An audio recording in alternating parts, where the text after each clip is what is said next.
Yo guys, it's Sam. It's no secret that people like big screens, amazing cameras, and great battery life. So this year Apple took that recipe, added some ingredients, and came out with two better versions of the iPhone X. This is the iPhone XS and iPhone XS Max. First, the iPhone XS, the 5.8-inch model, is probably the perfect size for most people. It's not too big in a hand or a pocket, and it's sized just right for one-handed use. I can't say that at all about the iPhone XS Max. It's got a huge 6.5-inch screen, and when you're holding this, you can feel every bit of it. Both the XS and the XS Max have OLED displays, and both of them have been tuned with care, and you can really notice that. The colors look natural, not overblown or underlit.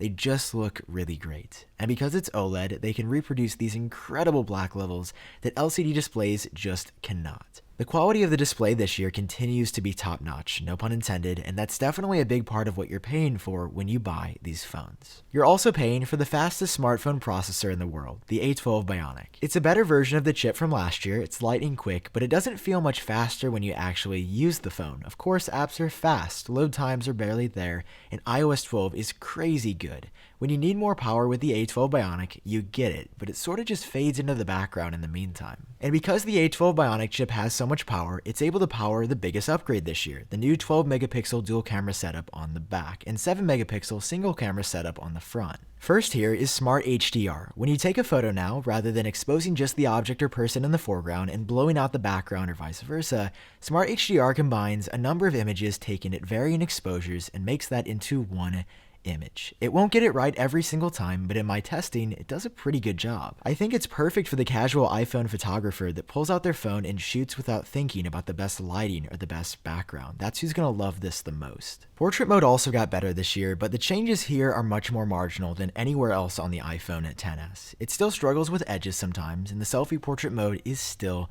sketchy, but most portrait photos turn out pretty well. And part of that is because you can now adjust the level of blur once you've taken a photo. You can slide this f-stop slider around and it works really well. Super cool feature. On top of that, the rear cameras on the iPhone XS and XS Max are much better at capturing movement and preserving detail in low light. I couldn't get any of these images on my iPhone X or an older iPhone, but the A12 Bionic processor allows the iPhone XS to not only capture images quicker, but select a really good keyframe. Like the movement captured on the iPhone XS totally blows me away.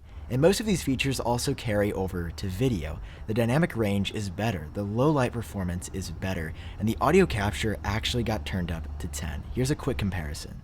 This is the audio coming directly from the iPhone X from 2017. This is my voice speaking. It sounds good until you hear this. Now, again, it's not like studio quality. I don't want you to expect the greatest audio that you've ever heard, but here on the iPhone XS, you can definitely tell a difference. The hardest part about the iPhone XS for me to understand is how Apple did such a great job with the rear cameras, but totally messed up the front selfie cam. The 1080p video records it up to 60 frames per second now, and the stabilization is day and night. That part's really great. But the camera now applies this cartoon-esque smoothing to your face when you take a photo or record a video. It's unrealistic, it's sloppy, and it looks bad. Right now, Apple says they're working on a fix, but in the meantime, it's a big letdown. What didn't let me down this year and what didn't let me down last year on the iPhone X was good battery life for the first time in what felt like forever. And this year the same thing is true. The iPhone XS almost always gets me through a day, but on the XS Max I had maybe 20 or 30% left at bedtime. I don't have any concrete numbers in my head, but the iPhone XS Max on average lasts about an hour or two longer than the XS, which is really impressive. If you want the best battery life, you should get the iPhone XS Max. Longer battery life, better cameras, OLED displays. It's here that we've reached the part of the story where I should be showing you the big new feature. The feature like Siri on the iPhone 4S, like Touch ID on the iPhone 5S, or 3D Touch on the iPhone 6S. I wish I had something extra special to tell you this year, but I don't. This year, the story doesn't end that way. Now, both of these iPhones have faster Face ID that is just about as quick as Touch ID, better IP68 water resistance, so 2 meters of water for up to 30 minutes, and support for faster LTE speeds. Plus, the stereo speakers also get louder and have better left-right stereo separation. But that's it. That's what's new this year. I used both of the iPhone XS models for a week, and I can't help but ask whether or not the golden age of smartphones has passed us. It makes me question what's coming next. It makes me wonder what that next gadget that changes the world is going to be. One thing's for sure, it's not the iPhone XS. Nothing this year was innovative. Nothing this year was special. Nothing this year changed the game. Apple just made 2 better versions of a phone that they announced last year with small but appreciated updates. Updates you can't see without picking up one of these and using it. If you're looking for the best phone you can buy, I think the iPhone XS is it.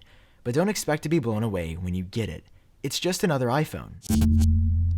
Now, I want to give a huge thank you to CXT Roasting Company for letting me shoot on location. They have a really cool coffee shop in downtown at Peoria, Illinois, and they have some crazy cool coffee beans. So check out their website. I'll leave it linked down below. For now, I've been Sam. That's the iPhone XS and iPhone XS Max. I'll catch you guys in my next video.